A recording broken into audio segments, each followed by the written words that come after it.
88.5 FM with translator K260AC in Fort Collins, Colorado at 99.9 MHz, and translator K229AC in Ward, Colorado at 93.7 MHz.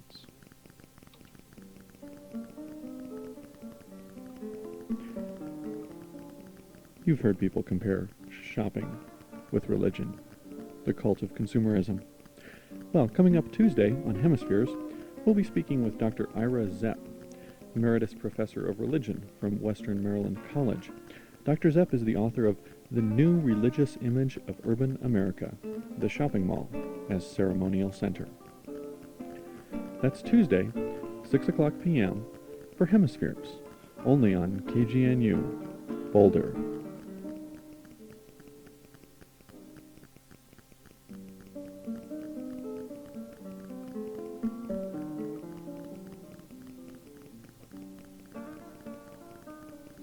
And welcome to this evening's Hemispheres.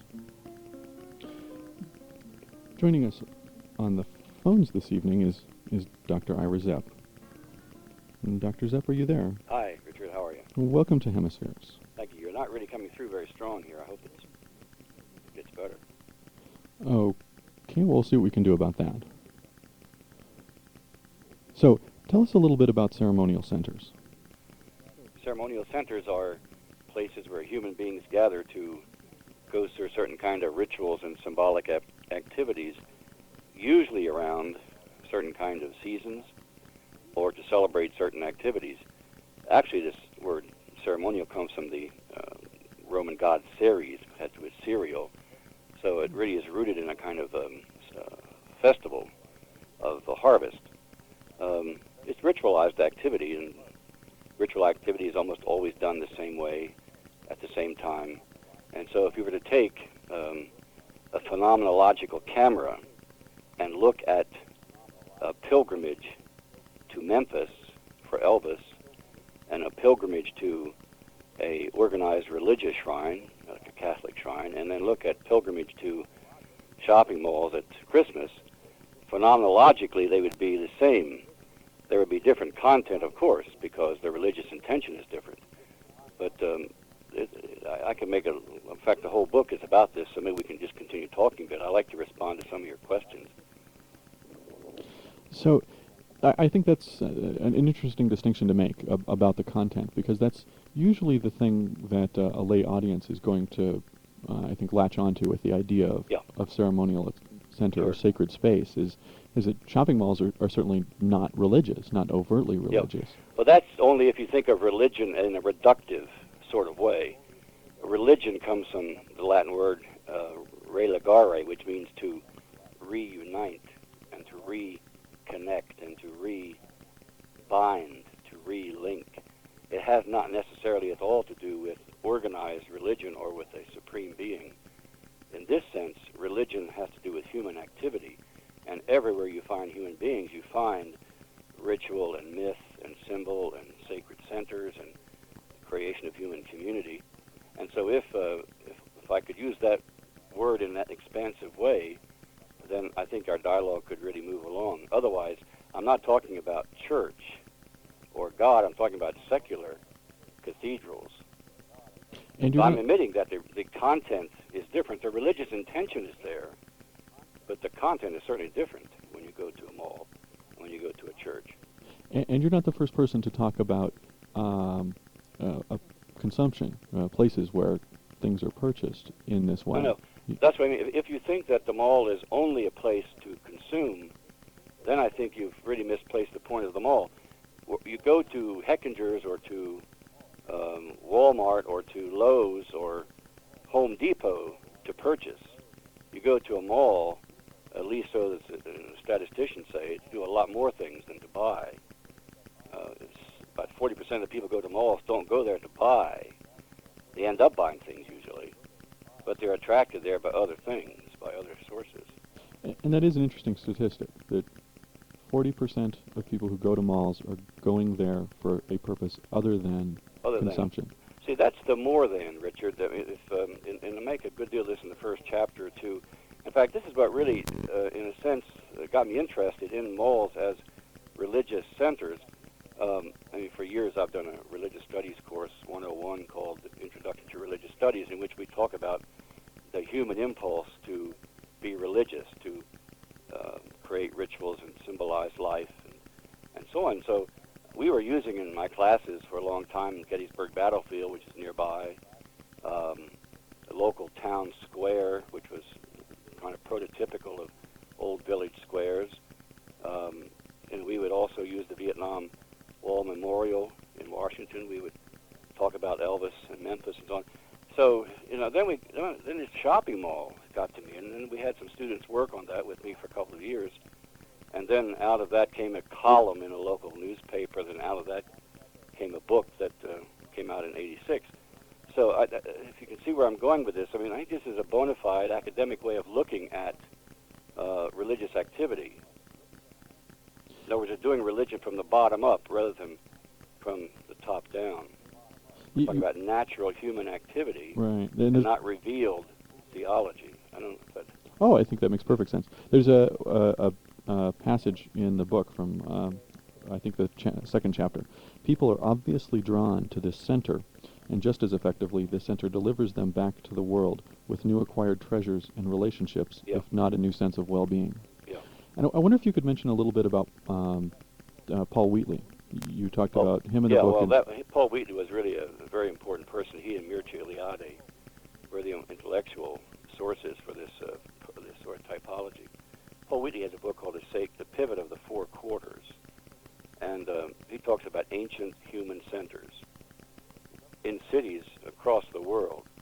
And what struck me about Paul Wheatley was how he saw in almost every case the city was formed in a quadrilateral formation, in the form of a cross or a circle or a square, so that there was sort of, you might say, kind of centripetal forces being brought into the city, then centrifugally brought out of the city. And then in that center was a kind of axis mundi, the center of the world, which connected earth and heaven and the underworld. And it's interesting to me how almost every village in this country would have some replication, some miniaturization of that sacred pivot that Wheatley talks about, which is really an archetype. It's in the human unconscious. It's in the human bloodstream.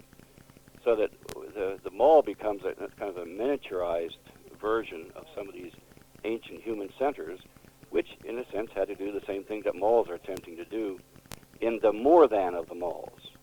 That is to say, ceremonial activity, liturgical activity, calendrical cycles are, followed and so on. And you mentioned that some mall designers have used this intentionally.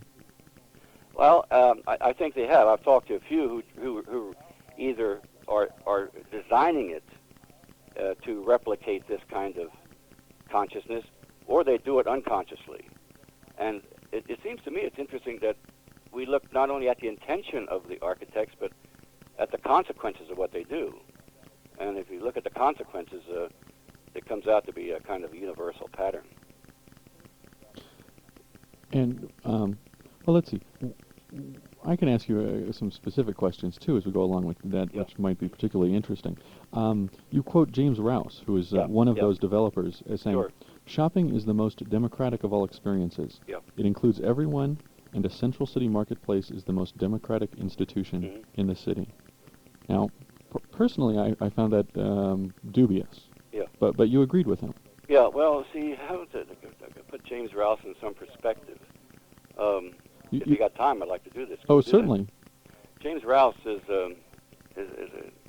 a person who aligned himself after a kind of conversion in a Presbyterian church in Baltimore with the Church of the Savior, which is a small, very committed group of Christians in Washington, D.C., still directed by Gordon Cosby. That group of people in the Church of the Savior is committed to living out in as representative way as possible a religious commitment. One of the things that they did there in the 60s and early 70s was to have a ministry called Jubilee Housing, which is a way of helping poor people in the city to restructure their houses and so on. Out of that kind of commitment, James Rouse had a vision Columbia, Maryland. You may have heard of that. Columbia, Maryland was a dream of James Rouse, who really was a liberal Protestant who believed that there was capacity in human beings, that the world would be better, that Columbia would be a kind of idyllic. Eden is too strong, but he thought that there in Columbia there would be interracial relationships that were peaceful and humane. And so out of Columbia, which was a city, then Rouse starts malls. Well, he had been doing malls a little bit before Columbia. But the mall for James Rouse and Columbia was to be a kind of egalitarian, democratic experience or expression. So not every mall developer has the vision of James Rouse. But James Rouse's democratic vision comes out, I think, of his own kind of Judeo-Christian heritage and his vision of a new community. And so he was the one who very soon started having festival centers, festival marketplaces. In a sense, he sort of initiated the more than of the marketplace, more than shops, more than a collection of shops. So it's very interesting, Richard, that the Germaisian brothers, who designed and developed West Edmonton in Alberta, Canada, and the Mall of America in Minnesota, comes out of a strong Jewish background. And I don't want to make too much of this, but I think we can make something of it, that both of this Germaisian family and the James Rouse, have a sense of religious vision behind them, which issue in a sense of community. And it's not accidental that James Rouse has festival marketplaces in which everything is going on there that human beings tend to be attracted to. So in that sense, I'm not saying it, I mean, malls, as you know, have also a class structure. I mean, they're middle brow. Most malls really are middle brow. Most malls, I think, represent the attempt to approximate the egalitarian vision that Rouse had. There are malls too that are very, upscale and upmarket. But I think that Rouse's vision is rooted in his kind of liberal religious tradition. Which is interesting, that he clearly had that intention that you're exploring. Rouse intended that. There's no question about it. But I wonder if it's really true in the end that as people experience malls, that they are the most democratic institutions. Yeah. Do you think that's really true? I think that I think you have a point. I'm not sure that I don't know if that people would put that kind of word on it. Rouse was talking about an ideal and a vision. He wanted Columbia to be an egalitarian community. He wanted malls to be a place where everyone felt at home. And to some degree, malls do that better than churches, Richard. If you go to the average mall, you're going to find people there who are young and old. You'll find at least a wide spectrum of economic levels there. I don't want to make too much of this, but I think you can make something of it. And the question I would like to ask you then, what keeps people going to malls? More people go to malls than go to church every week. What is it that brings them there? Yeah, it's a difficult question. Clearly, you must be onto something, because I think what you're saying has to be part of the answer to that question. It's that more than that they are finding a human connection of some sort. And I found another piece that is kind of interesting. As humans, we have a profound need to repudiate, if not escape, the disorder and brokenness of life, and to establish islands of stability as a counterpoint to chaos. And I thought that was kind of wild, because personally, I find malls very chaotic. All of the sights and sounds and the people. So I don't want to denounce or minimize for a moment people's individual experiences of malls. I mean, it's really interesting how, malls are something everybody loves to hate. Uh-huh. No one ever goes to malls, but we find malls filled almost every weekend and on seasons. So I think there's a kind of what we call cognitive dissonance going on here. You say on the one hand that you can't stand them, not you, but I mean people will say this, And yet there's also this attraction, this magnetic power that malls have. And it has not to do primarily with purchasing. I don't want to deny again that malls, someone has said this, I think I quoted early in the book, I don't know who said this, but it's not my idea, it's in quotation marks, that malls are capitalism dressed up in a tuxedo and in a circus tent. You know, I don't remember that, but that's good. That's accurate to some degree, but it's reductive. If you do that, then you don't get the mall. You get Heckinger's and Home Depot and Walmart. But So that's where people go to buy. There's no more than there. And it's interesting that I have to agree with you that it's true that malls are very structured, and so they do provide a certain relief from the chaos of ordinary life. Oh yeah, I wanted to get back to that point, but I think that's the point that Ralph saw, because he started this his first mall was in '56, which is about when the first mall started out in Minnesota. I mean, the enclosed mall. We talked about the title of this book. It's called The Religious Image of Urban America, but it really has to do a lot with suburban America, where there is a lot of monotony, where there's a lot of sort of experienced chaos and boredom and homogeneity. And so the churches, I think, started to try to become centers for those communities, but I don't know if they really pulled that off. And so malls have become a place where people find a kind of, for whatever it's worth, Richard, they find a certain kind of healthy discontinuity, kind of healthy otherness, a healthy difference and so that's being provided there. If it were not provided there, it would be provided other places. It's a relatively healthy and safe place for that discontinuity, or in other words, for religious studies people, that sacrality to take place. And it's a distraction too. The sights and sounds and the people. Indeed, I mean the whole festival, the entertainment. Right. In fact, as you know, in the last since the first book came out 10 years ago, I mean, what's really happened in malls is they've become entertainment centers. I mean, this is one of the strong attractions of the larger malls. Entertainment centers and business centers. There isn't anything now that you can't get at a mall. Are you familiar with the work of a philosopher named Walter Benjamin? No. German. He wrote about the first kind of shopping centers in Paris. They called them arcades. Oh, yeah. And he talked about, he used the word phantasmagoria, of sights and sounds, and there's something very seductive about all of that sensory stimulation. Mm-hmm. So the festival side of it seems like it's something that we can't leave out. Yeah. So there's something to that center, but then there's also something to the festival. Yeah. Well, at centers, human beings gather, and the closer they get to the center, the closer they get to each other. And I'm not saying that malls are the only center, or maybe even the primary center that we have, but they are in fact centers. Don't you find it interesting that, at least out in the East here, and I think it's probably true throughout the country, that almost all the new large malls are called town centers? Yeah, you list an impressive number of them in the book, too. So that seems to be kind of, again, an intentional way of replicating the old village square or the main street. It's fabricated, to be sure. It's manufactured. But as someone said, it's at least here you meet people. It's not like computer shopping or...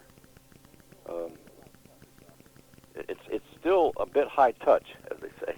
There was a shopping mall here in Denver. I think it's been renovated, but at one point they built a special level below ground that had an artificial 18th century New England street with cobblestones and gaslight lampposts and the whole thing. It was intended to feel like 18th century New England at night. Yeah. Nostalgia. Well, I wonder though about the question of the content of shopping malls. Yeah, sure. Let's talk about it. Yeah. Because that to me seems like it's an important thing that we don't like to talk about. I mean, shopping malls, people may dislike them because of the festival. That they just want to go buy something, so then they have to contend with this whole festival thing. But I think that it is true that shopping malls are becoming a dominant form of religious experience in this broad definition of religious experience. But the content of that religious experience is intimately tied to an economic system. Yeah, well, see, I would disagree with that. It's not intimately tied at all. It is tied, but it's almost, it's not quite indirectly tied, but it's loosely tied. It's not intimately tied. Because if you've been to malls during the seasons, during the sort of liturgical season of the mall, for instance, at Christmas and Easter or Halloween or Thanksgiving, there are crowds of people there who I think are intimately or crying out for intimate relationships with each other. It's not intimate relationships with money. So again, I think that's. I want to hear more of that from you. I don't. But tell me more about what you think. But they're encouraged to think of this buying things, the consumption, which is the central act of the ritual. That they're that for people to see that as as a form of salvation in some sense. That you want to feel better, you should go out and buy something. Yeah, but see, what I'm suggesting is that people tend to feel good about going to malls, not because they buy something. No, I understand, but I wonder if you're entirely correct in that. Well, I may not be entirely correct at all. I've just been looking at this for a while, and I think it's a general statement that you can make that the mall is more than consumerism. Now, I want to talk about some negative things on this, Richard, but I want to get another position out here. I can be just as critical of the mall as you can be, I think. But I don't want to jump at that too fast. The mall is more than shopping. It's more than... Listen to this. This is something that a woman wrote in a magazine. This is about the malls.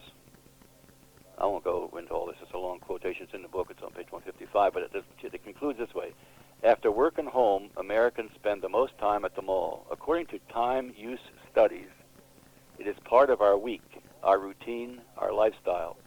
The mall has become our pleasure zone, almost like an erogenous zone. Now, that's more than shopping. Or one mall says, we are devoted to eating, shopping, and the pursuit of happiness. Now, a cynic could say, sure, right, the pursuit of economics. I don't know. I want to hold off on that. Or a mall says, you're going to love the experience here.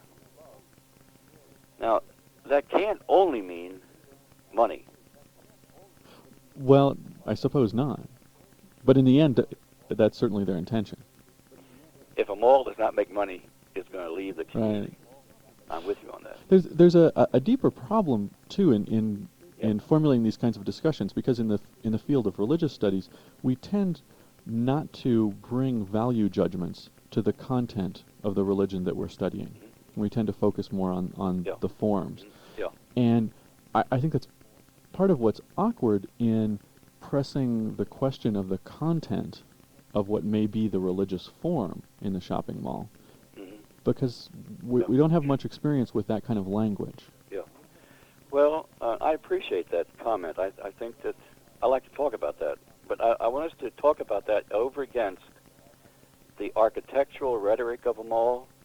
Almost everyone I know and been to are in a form of a cross. There's a fountain in the center. There are trees. There are atriums.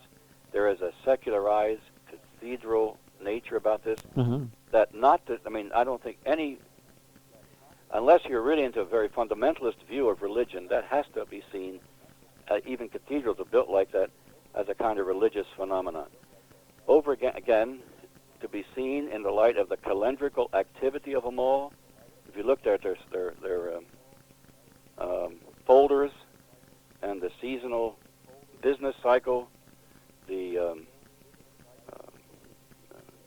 religious cycle, the national cycle. I mean, there's a kind of liturgical activity going on. Again, the mall is concerned, I don't know if it's concerned, there is a reflection in the mall of real human community, of being aligned with nature,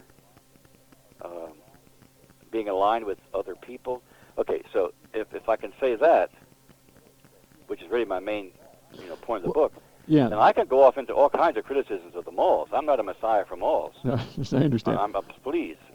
Because that's all the. But I think that there's been a reductionist look at malls, and which is really doesn't come true in life. I mean, look at what is happening. Well, and as a phenomenologist of religion, I want to say, like, what is going on here? Why are people going to malls in droves, and why are they still increasing in number? Well, I would grant you that it's because that we don't have anything else in our society that serves the function that religion has served historically in societies. So you don't think there's some approximation of even traditionally religious content in terms of this more than of the malls? Well, the more than that you describe strikes me more as the form of religion than the particular content of religion. But how do you get into the content then? When people go to church on Sunday, what is the content of their activity? Is it God? Is it Jesus? Is it salvation? Is it where their feet happen to turn on Sunday morning? No. I would think for Christians that content has something to do with the life of Jesus. And well, yeah, I think that's true. I don't want to get into well, I think it is a complicated question that it has to be teased out. In phenomenology, you try to get into religious intention. See, what is the religious intention here? Not just what you can take pictures of, and it looks the same. And the religious intention, we're saying, may be different, but it's still a religious intention. So in a Christian church, the religious intention is to be closer to God. Or each other. Well, no, and we have meals. We have a meal to try to do that in the church, like the Eucharist. And but those are the things I want to separate out, I guess. That there are some things that religions share in general, and I think those are the social things that you're talking about the mall doing. All of those more than, those are the things that religions all share in common, the social lubricant, well, as it were. Well, I'd like to put an adjective here, that traditionally religious people share the same style or format as non-traditionally religious experiences like malls. The content in a traditional religious activity would be different than the content in a non-traditional religious sense. Malls, Elvis Pilgrimage Center, Gettysburg Battlefield, Vietnam Memorial. Well, okay, let's take Elvis. So in the pilgrimage to Graceland, the content would be the worship, or to Elvis, use the word loosely, the God, yes. of Elvis. Yeah. Whereas the form that comes along with that, the social interactions that people have and the sense of community, all of that is easily comparable to other kinds of religion. But the unique content would be the worship of Elvis. So it strikes me that the unique content of shopping malls is the worship of things and consumption. Well, I think that's really arguable in terms of what people do there and what happens there. The content in the mall, I think, is a kind of a media, kind of a middle way, yes, between what might be a Memphis and what might be a church or some Catholic shrine. I think the case can be made for the fact that what happens at malls in the more than is approximation of the religious content that you're talking about. It isn't the ideal or isn't fully there, but it's an approximation of that. It's human community, it's symbolic activity, it's ritualized life for renewal and regeneration. I mean, in malls I've been to, it's amazing what goes on at Thanksgiving and at Christmas and at Easter, which is an attempt, and not to mention the fact that water and trees and shrubs all around, the regeneration of life is going on there. And but I know it's tough. Is that the content, though? Is that celebration of regeneration the content of the mall, or is that a religious form that malls have taken on? I think it's also some religious content that's significant. And I guess that's where I'm disagreeing with you. That's fine. That's wonderful. And I may not be doing a very good job of making this distinction between religious content in organized traditional religion, where it seems you might be coming from, and the kind of non-traditional religious life that experienced in some of the other, in places like malls and other secular shrines. It seems to me, though, that the phenomena that you describe are all generic, and it's meaningful. The analysis in your book becomes meaningful because those forms are all generic to religion around the world and Yeah. across time. So the question of content, I think, is much more narrow Yeah. than those things, and that's where it seems to me that the content of shopping malls is But when you religious say centers. religious content, Richard, what do you mean? Well, that's a fair question. Come on now, you can't That's a keep tricky using question. that, and then, because I've been trying to be really upfront about how I'm using religious content. Yeah. I guess I mean it in a unique sense. Yeah. The yeah.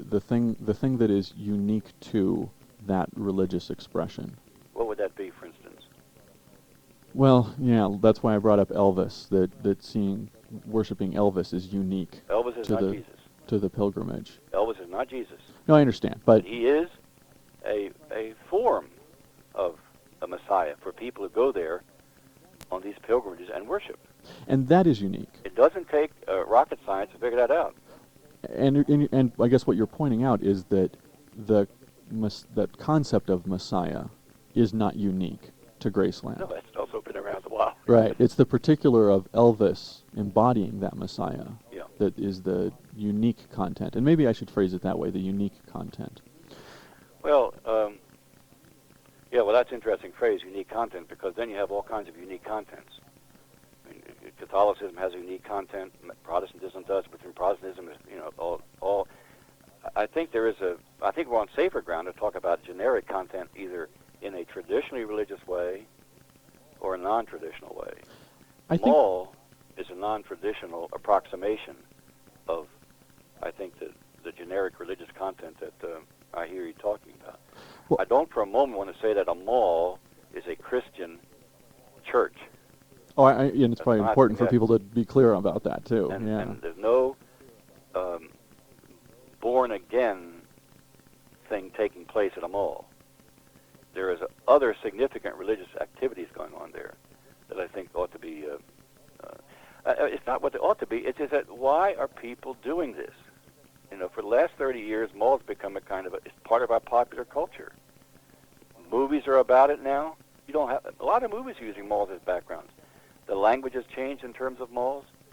And I appreciate your point about value judgments, because one of the criticisms of phenomenology is that they do not tend to place value judgment. In fact, they tend to suspend judgment and value, see. Exactly. And I admit that early in the book. This is what we're doing. But I don't But is I it like it. is Go ahead, go. it fair for us to impose value judgments? Well, I don't know. Is it fair to post value judgments on religious activity in churches? Well, People do it all the time, but is it fair? well, and it's certainly a big issue in the academic study, where I think we try to avoid that. Yeah.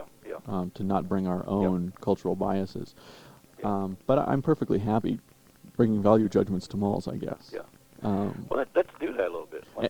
and that's why I think the question of unique content becomes relevant in the value judgment, because the generic things that you describe, what I'm calling the religious forms, are, I mean, there has to be something that's universally human about that it's unavoidable, and that societies simply do not exist without that. There's no way for them to maintain a sense of cohesion. Yeah. So that part of it is not disagreeable in any sense, because I think you're just you're just right. Also, that there is some kind of content associated with that form and that ritual activity that is meaningful to people.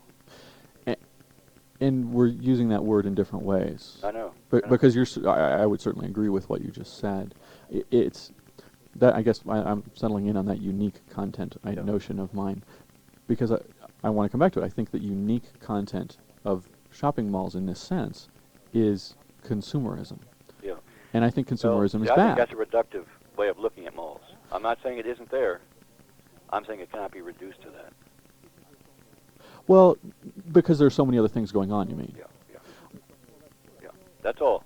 I mean, well, that's I think true. that can be said about what's called the killer stores, these huge mega stores, where you go in and buy, we've gone over that before, but I think it's a wonderful point you're making, and it makes the discussion very interesting. And that's why when people ask me, I tell them that shopping malls are evil. Yeah. For that Well, reason. Because I think it's the worship of money, and I think that's evil. Yeah. Well, I think you certainly can say that. I'm not. That to me is what would be a kind of a criticism of consumerism in general, But most institutions have an evil impulse in them. You may have noticed. I don't know if that becomes. I don't know. Let's look at some of these criticisms again. And I think that the mall becomes a kind of co-conspirator in our sort of addiction to shopping. That's an issue. Malls tend to support that. What I call this free fall by virtue of plastic into a debt that we may not be able to pay. That's certainly there. That support of addiction to shopping. Right. I think there's the materialism. I guess I would tend to use consumerism, the materialism of malls. That is to say, they exist primarily for money. They have to have money in order to exist. That's not their only reason, but it's certainly a basic bottom line position. Well, couldn't we argue that it is their only reason, and that the mall developers or mall operators are drawing on the other things in order to support that? You have to answer my question then, and say, why is it that all these people are going to malls not necessarily to shop? Well, because the people who run the malls recognize that's the case. They cannot be worshiping money. Right. No, they're meeting the other needs. Okay, and that's... Which are being manipulated on the part of mall developers for their own profit. Yeah. So, there's a part here towards the middle of the book. You say, it's not a natural, personal, organic community. Yeah. But the mall apparently is so effective an approximation of the fulfillment of human social needs that it is a viable communal setting for many of our citizens. Right. There's something very powerful going on, and that's maybe part of why people have so kind of extreme reactions to malls. They love them or hate them. Yeah, it's interesting to me watch people react. And when I first started doing this, I did a lot of running around the country looking at malls, and people would ask me, "Do you teach business?" Right. Because I was looking through kind of a knothole. I was not into that knothole at all. Then they would say, "Well, do you teach geography?" Well, there was some kind of imagination to that, but when I taught religious studies, it was like, wow, what is this about? And then people get into their, like you say, kind of an either-or, like you're crazy, or that makes some sense, So I've had to deal with that kind of tension, for a long time. Malls are becoming less safe, you may know, than they were 10, 15 years ago. It isn't the kind of haven or sanctuary that they claimed to be earlier. I think that these big shopping malls have a kind of I don't know.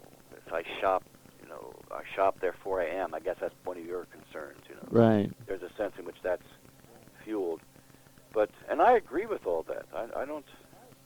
I'm not for a moment minimizing that statement about a mall as a capitalism wrapped up in a tuxedo and a circus tent, Your point is that we need something. If we don't have it there, we're going to have it someplace else. And as you know, there is a fetal heartbeat of a move away from big shopping malls to small, constructed village squares with constructed streets. In other words, the idea of a kind of antiseptic spaceship, on a suburban superhighway.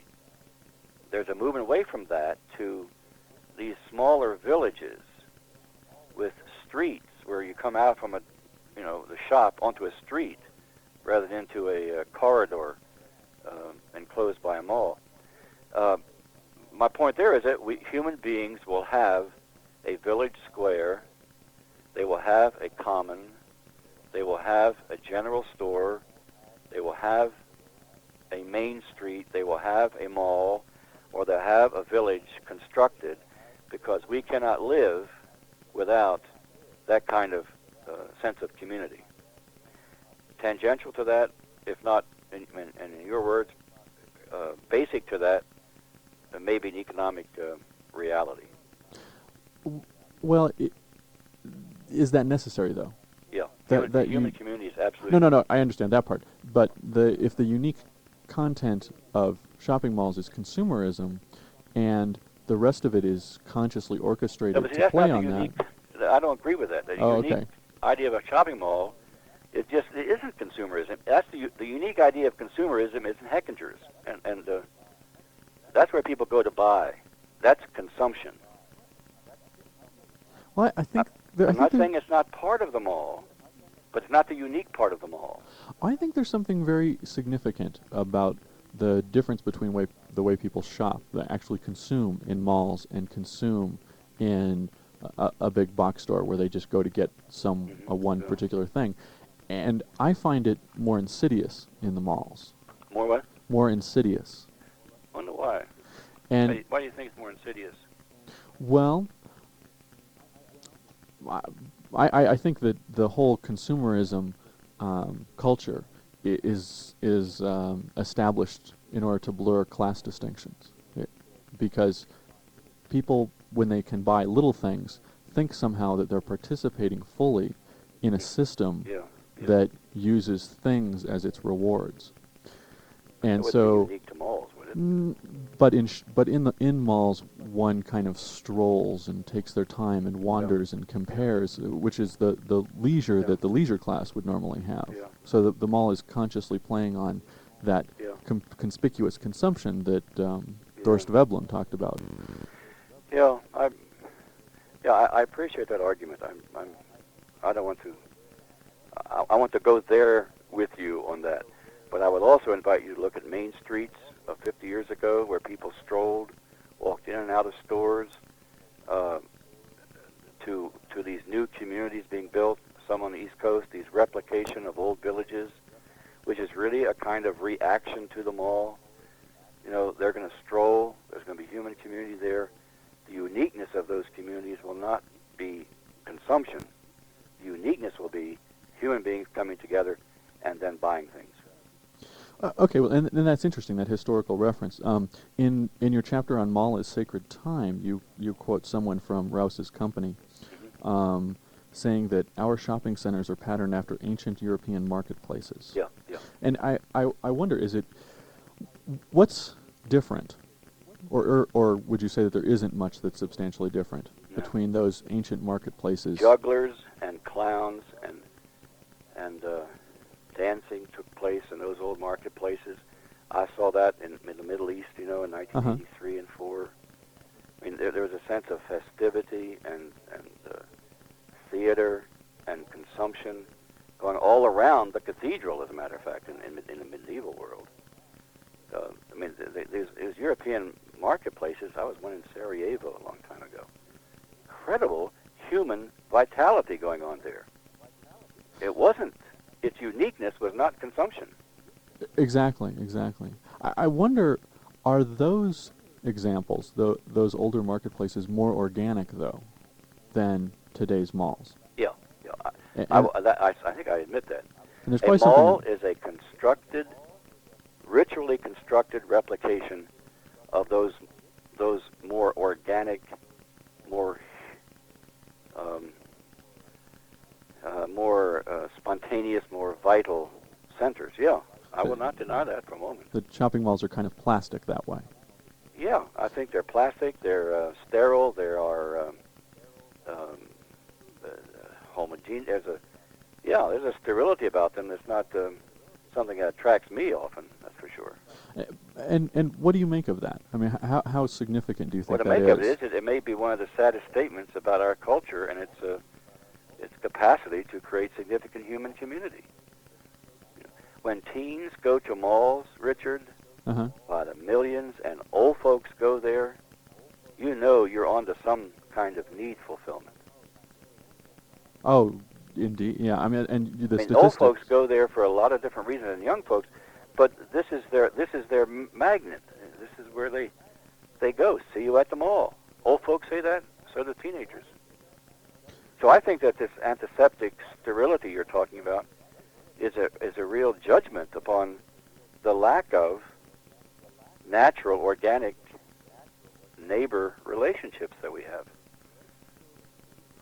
So, see, and I'm supposing that we should condemn shopping malls. Pardon me? I'm suggesting that we should condemn shopping malls. I'm suggesting that's fine. That's your point of view. And then, but learn from. What is our alternative? Well, that's where I'm going. Okay. But we have to learn from the analysis that you offer Yeah. in order to figure out where to go. I'm not sure I have an answer where to go. Yeah. But clearly Well, you're I onto think something. some people are answering that, as I suggest. There's serious architectural visions going on about alternatives to shopping malls, because the shopping mall, as I said in the book, is an historical phenomenon. Historical things change. I suspect in 30 or 40 years, malls as we know them may not exist. But human community will exist in some kind of fabricated, if not organic way. And I think these small villages that are being constructed in places like Annapolis in Maryland, for instance. These are things that are part of the new urbanism. Well, I don't architecture. know about Is that, that but what it's it's called? very close to Mystic. The Mystic Sea. Oh God, what's the name of that place out in L.A.? Old Mystic. It's a New England village that they've made. So there are streets. Doors come out of the house, out of the stores on the streets. So there's already that kind of resistance to malls. How does Malls are not going to be around forever. okay? How does and see? I'm not familiar with what you're describing. Yeah. How does it? I wish I have it in my hand. I don't have it in my file here. It's the new kind of reaction. It may take 20 years for it to happen, but Right. malls are not going to last forever. How does this new phenomenon?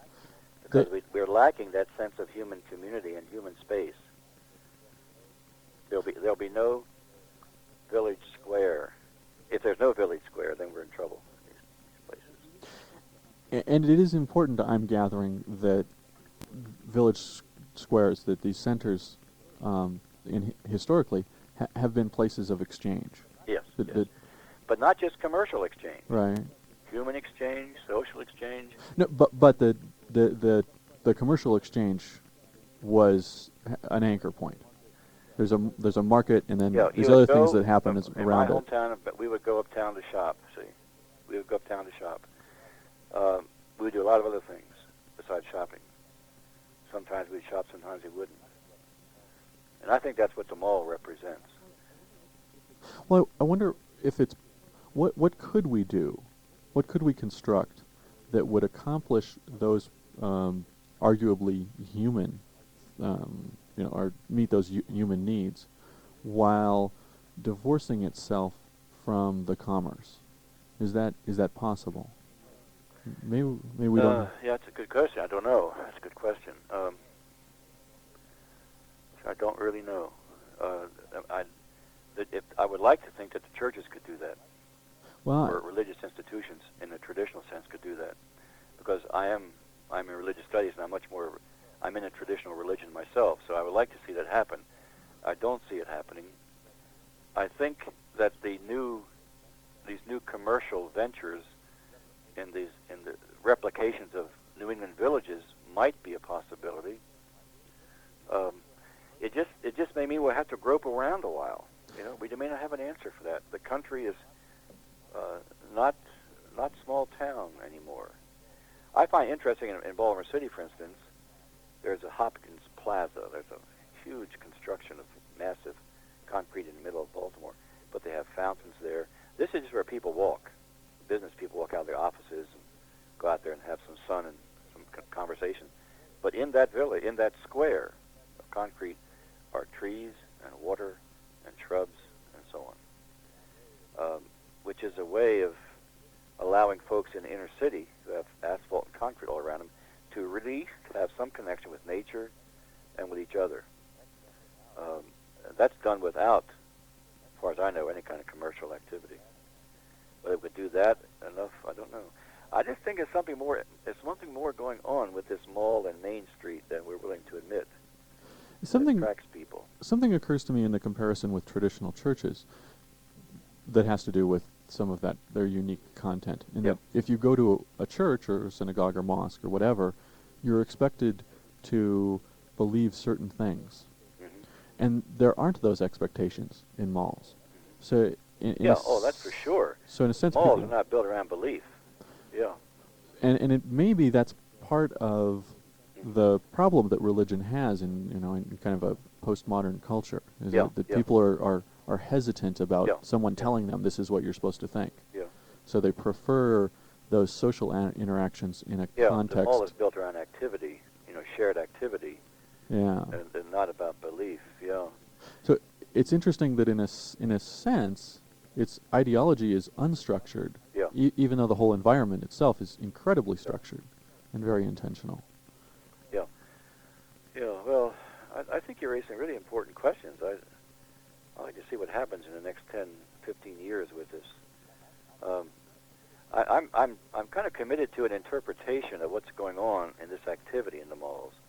I'm not trying to make a case for this, or saying this is the truth. It will change. This phenomenon will change. But the need for human community will not change, and what form it takes, I don't know. But right now we're dealing with the malls. What do you mean committed to? I'm committed to the interpretation of the malls in this phenomenological way I've been talking about it. Oh, okay. And the malls exist to fulfill needs far beyond commercial needs. Yeah. Okay. It's interesting because that's the part that I wouldn't agree with. Yeah, well, That they, that's I think my only case for the book, and I agree with you in that the mall has a kind of idolatrous, consumptive, like consumption suffocates you. Remember the old days they called TB consumption? Right. This kind of consumption can suffocate you too, and I agree with that. My only point is I'm trying in a kind of a humane and thoughtful way to understand what humanly is going on at these incredible centers. Well, That's while we're winding down here, maybe you could mention just real briefly the concept of sacred time for the listening audience. sacred time. Yeah. Sacred time is discontinuous time that is totally different from ordinary 9 to 5 profane time. Sacred time is the time of your life. Sacred time is the time which has no measurement to it. Sacred time is different time. And so when you're doing ritual activity, which is totally different, you're in sacred time. Ritual activity, religious activity is always taking place in religious time. For instance, there's a reversibility about sacred time. I mean, for instance, in a sense, when you're shopping in a shopping mall, time stands still. Time is not an issue. When you go into a church, time is you're not, in Boulder in 1997 in April, when you go into a church and you're back with Jesus, 2,000 years ago, where Jesus is here with you. There's a reversibility about sacred time. There's a discontinuity about sacred time. And I'm interested. I teach at the college, so I hear fraternity people talking about having the time of their life last night. Uh-huh. Well, that's different than class time. Class time is profane time. You have to endure class time. But sacred time, it goes by like that, and in fact it's timeless in a sense. So when you go into a mall and are involved in this ritual calendrical activity around the seasons or around some of the other symbolic activity, time evaporates. Time it's like almost eternal. There is no time there. And I mentioned that to sort of round out the picture for our listeners about the analysis that you're making. The shopping malls have this ceremonial center role in a number of ways: the community, the space, and the time, Yeah. which is all a very interesting package. Well, we're running out of time here. Richard, I'd like to talk to you more. I mean, you raised some really very good questions, and I've really enjoyed talking to you. Well, thank you very much. I'll give you a call later, and we can arrange that. But I certainly appreciate you taking the time to join us. You have very, very good questions, and there's nothing better than good questions. Thank you again. Questions unite people. Answers divide people. And I should remind the listeners, this is Hemispheres. We've been speaking with Dr. Ira Zepp, author of a Renew book. It's the second edition, just published. The New Religious Image of Urban America, the Shopping Mall as Ceremonial Center, which is published locally by the University Press of Colorado. So if you're interested in the book, you should feel free to look them up and give them a call. Dr. Zepp, thank you very much Thank you, for Richard, joining very us. much. And I'll speak with you later. Good night. Bye. Good night. This is KGNU Boulder, and you've been listening to Hemispheres, a regular feature of Tuesdays from 6 to 7. Coming up next, we have Corriente.